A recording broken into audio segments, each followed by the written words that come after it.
Are you stuck in a cycle of career pain, facing toxic bosses, exhausting work, or feeling like your talents are being wasted? You might unknowingly be sabotaging your own success. In this video, I'll share 5 self-sabotaging behaviors that keep you trapped in career misery and how you can break free. Trust me, I've been there, and it took me years to figure out the patterns that were holding me back. Let's dive in and start transforming your career today. I'm Roach, Mark Roach. I'm sharing my complex PTSD journey and escape with others, hopefully so you'll transcend those patterns that you're stuck in faster than I did. So I was doing some research, and some of this material caught my eye, and so I wanted to share it with you. And it's about self-sabotage. Let me share it. Back when I was in my corporate marketing career, this research indicated the same negative things kept happening to me wherever I'd go. Toxic bosses, backstabbing colleagues, lackluster work, chronic illness and exhaustion, and the nagging feeling that I couldn't use my talents and skills in ways I wanted. Those were just a few of the things that this person was dealing with. She says, I simply just couldn't figure out for the life of me why wherever I went, it seemed that the same negative experiences reemerged. And we've talked about these patterns that are formed early in life, potentially, or in this complex PTSD syndrome or condition that you may be dealing with. So this person said that a bold friend who cared for her deeply finally said, Kathy, I love you. But how can it be everywhere you go, the same bad stuff keeps happening to you? I'm paraphrasing here. Maybe you should get some outside help. Well, that might be a good idea. And that's why I'm here. So, this person was furious and hurt at the suggestion that they might be part of the problem rather than all these external factors being the problem. But finally, this person got over it and said, and took her friend's advice and sought some help. 15 years later, after becoming a therapist and career coach, this person fully transformed their life and career, knowing exactly why these unhappy experiences were repeating again and again. And then after working with 1,000 or more other women in particular, she said that she saw how some of the negative patterns were repeated in the people that she was counseling as well.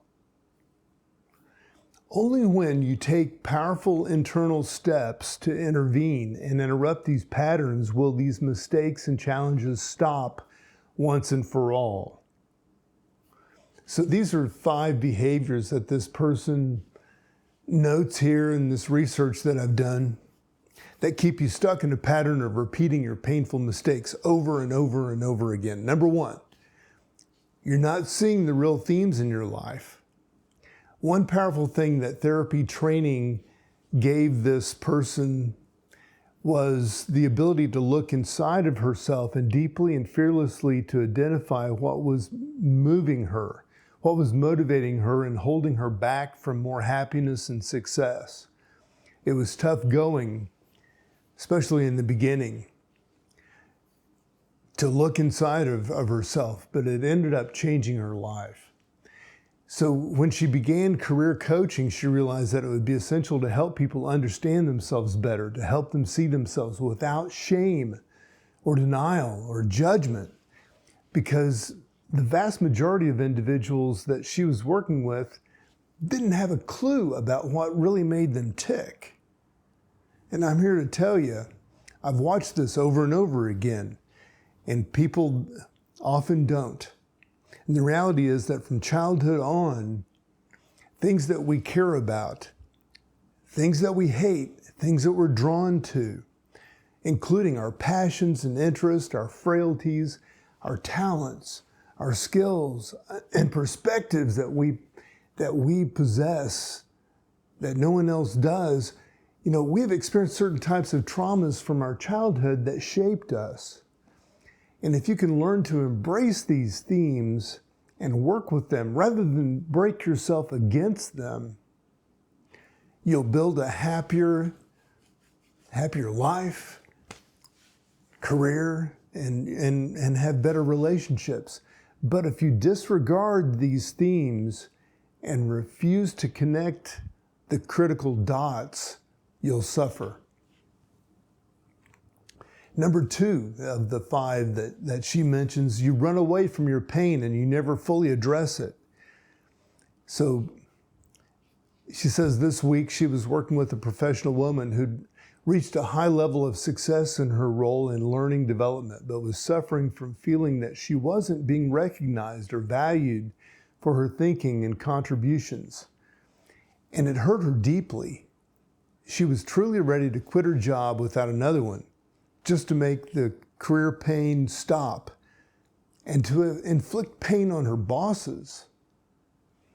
So you've heard of people spiting themselves to hurt other people. That's what she's describing here. So as this person, or as this lady who was counseling another person says, we dug in deeper to look into this, and I was sure there was something in her past that was a trigger for feeling disregarded and disrespected, but nothing in her childhood accounts would reveal this. Finally, she admitted that she'd been afraid since her teens that she'd be found out, that she really wasn't all that smart. That was her fear, that people would realize that she was an imposter and take everything away from her that she'd worked so hard to earn.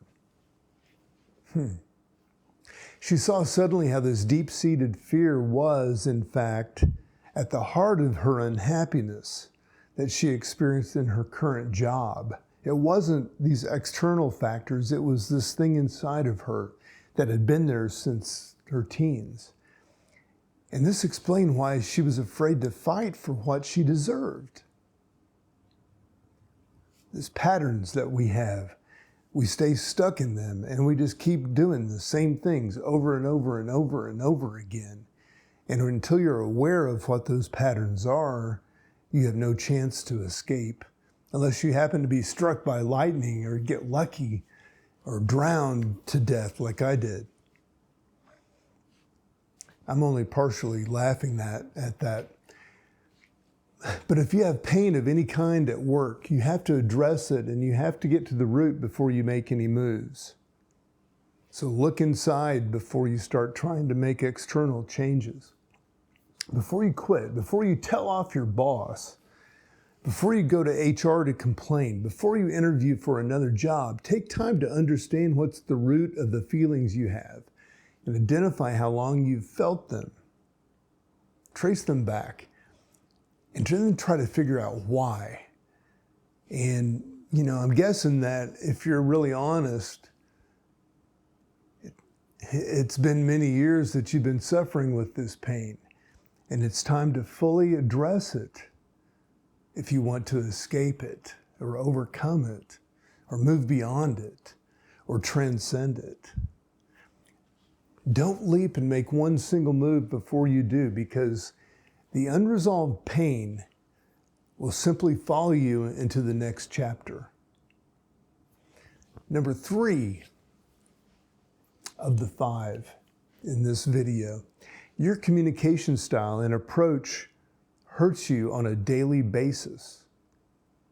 So these pains affect your communication style and your approach to work, to life, to relationships. Years ago, this lady says one boss of hers shared a truth that she failed to grasp at the time, but realized that this is one of the most important concepts that you can learn if you want a successful career. And that concept is, Everything in life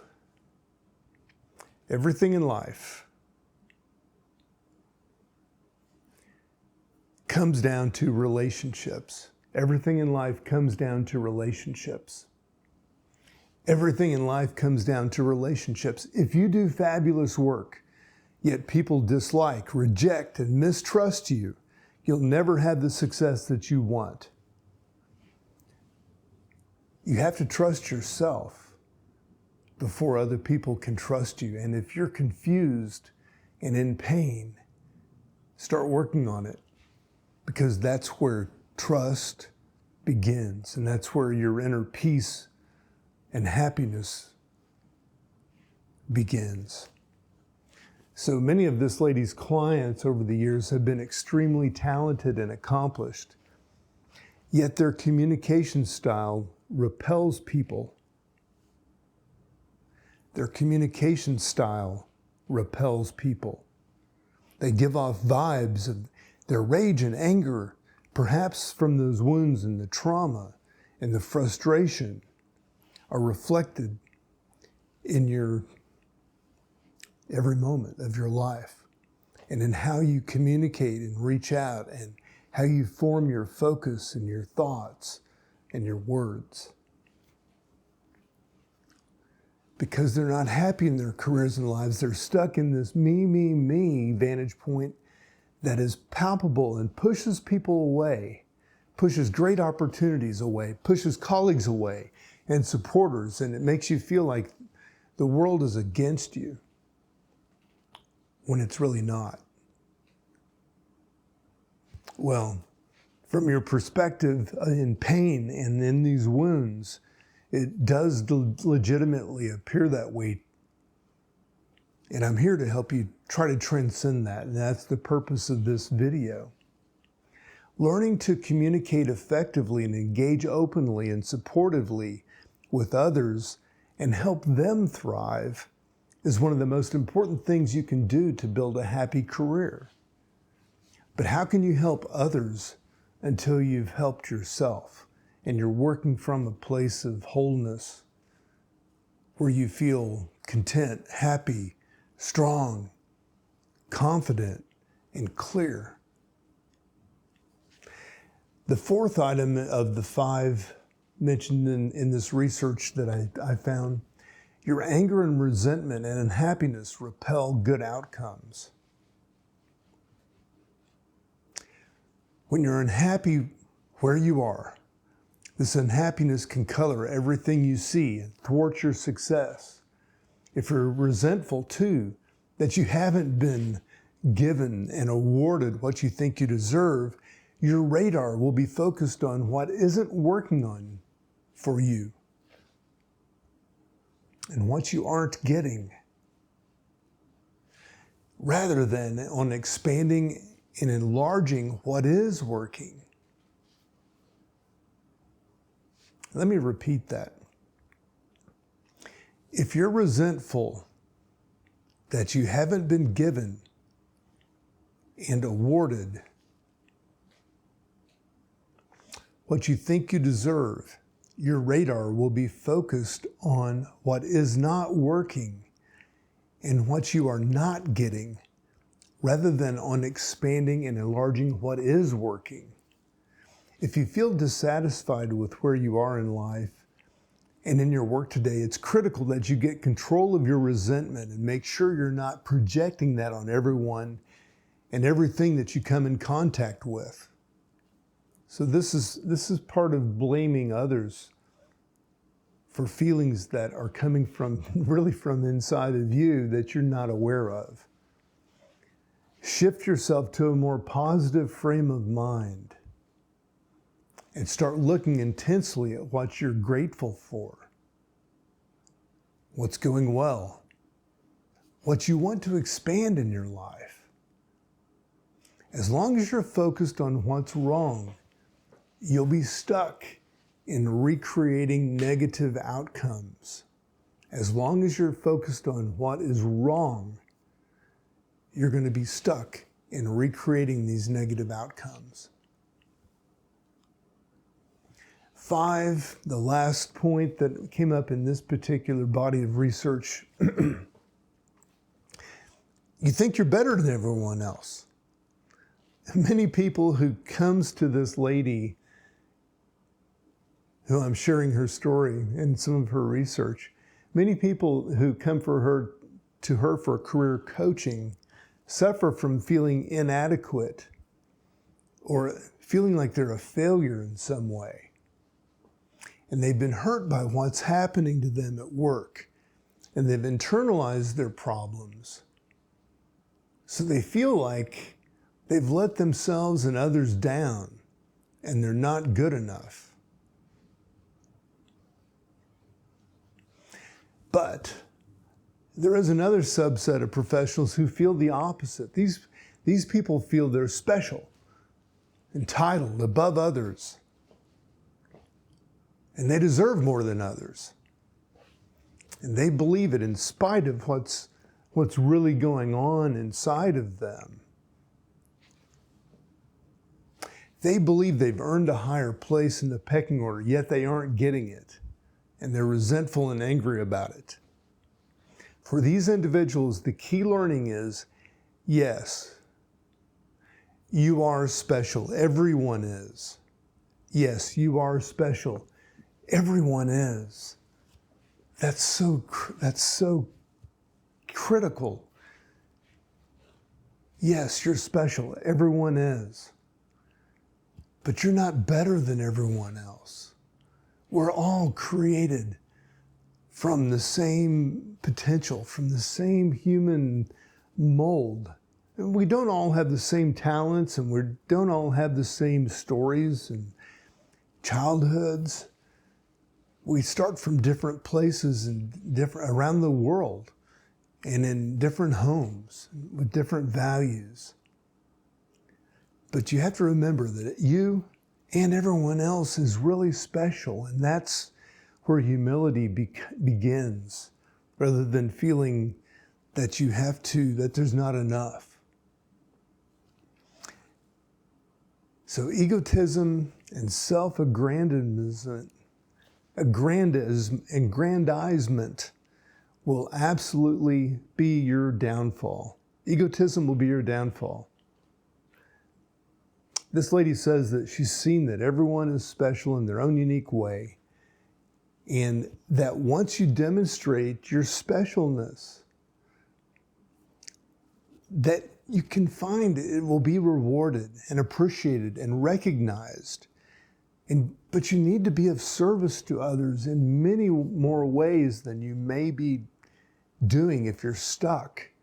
If you're stuck, part of the way out is to heal this inner wound inside of you, simultaneously learning to appreciate your uniqueness and learn to use your unique talents and appreciate those yourself and use those in service of your fellow man.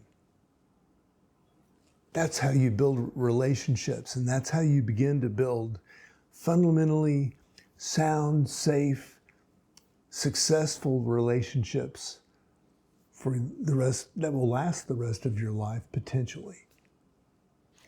Instead of thinking that you're better than everyone else. So instead of thinking that you're better than everyone else and feeling resentful that you're not getting what you deserve, think about how you can help others. What new ways can you use your talents and services and capabilities to move the needs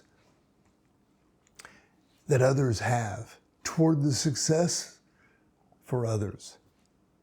Until you let go of that rigid belief that you're better than others, you'll continue to receive negative feedback from the world, and that your focus and mindset needs to change. This research was from a lady named Kathy Caprino. I need to give her credit for this. I really appreciate the work that she shared. And I hope that you benefited from this today. I'm Mark Roach, wishing you all the best.